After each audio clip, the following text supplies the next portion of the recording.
Shalom Bapak Ibu Saudara-saudara yang terkasih di dalam nama Tuhan Yesus Kristus. Firman Tuhan yang menjadi ayat harian bagi kita Kamis 2 Mei 2024 tertulis di Injil Markus 2 ayat 7. Demikian firman Tuhan. Mengapa orang ini berkata begitu? Ia menghujat Allah. Siapa yang dapat mengampuni dosa selain daripada Allah sendiri? Di bahasa Batak dikatakan, Nabuhado hatanyon, nama ngaleai di batado ibana, sasada di batado nabui manisa dosa. Demikian firman Tuhan. Bapak Ibu Saudara-saudari yang terkasih di dalam nama Tuhan Yesus, dalam perjalanan kehidupan kita sering membatasi pekerjaan-pekerjaan orang lain. Kita memikirkan atau membayangkan bahwa dia seolah-olah tidak layak, bahkan tidak mampu dan tidak sanggup melakukan pekerjaan itu, tetapi sesungguhnya dia sanggup. Terkadang kita menyepelekan seseorang akan apa yang akan dia kerjakan. Demikian kira-kira gambaran dari para ahli Taurat.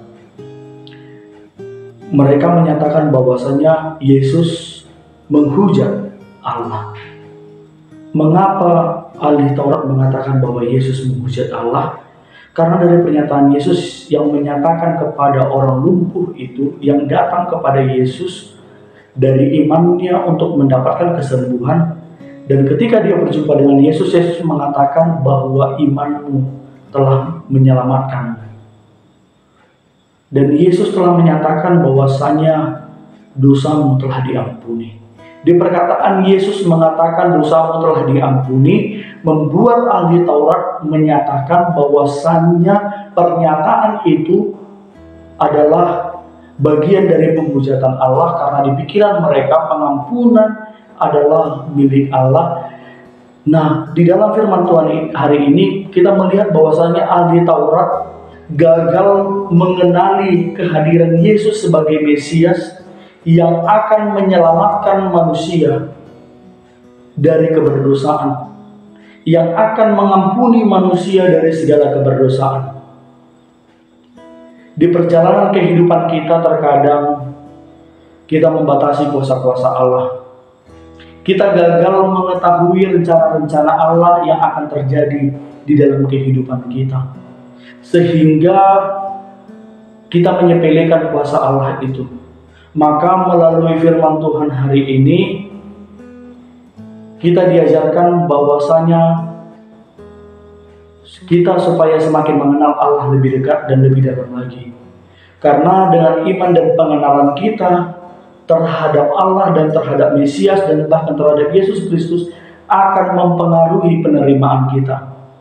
Ahli Taurat memang dari awalnya tidak menerima kehadiran Yesus sebagai Mesias. Akan tetapi sikap ketidakpenerimaan mereka terhadap kehadiran Yesus membuat mereka gagal mengenal rencana Allah yang telah dinyatakan melalui anaknya Yesus Kristus. Maka melalui firman Tuhan hari ini, saudara-saudara yang terkasih, kita diajak dan diingatkan bahwasanya hendaklah kita sungguh-sungguh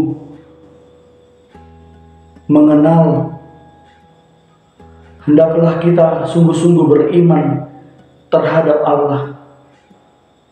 Marilah kita dengan iman yang kita miliki, kita semakin disadarkan bahwasanya penting mengenal Allah lebih dekat.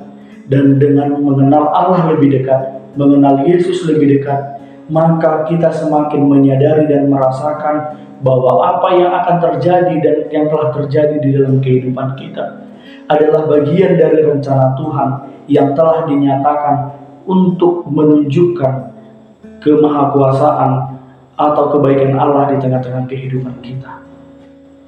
Amin. Kita berdoa. Ya Tuhan Allah Bapa kami berterima kasih atas keselamatan dan pengampunan yang telah Tuhan berikan melalui anak-Mu Tuhan Yesus Kristus. Ajar kami untuk semakin mengenal dan semakin dekat kepadamu, dan dengan pengenalan kami dan keberimanan kami kepadamu, kami semakin mengetahui dan semakin merasakan penyertaan dan rencana Tuhan di dalam kehidupan kami, untuk membawa masa depan dan kehidupan kami menjadi jauh lebih baik. Hanya di dalam nama Anakmu Tuhan Yesus kami berdoa. Amin.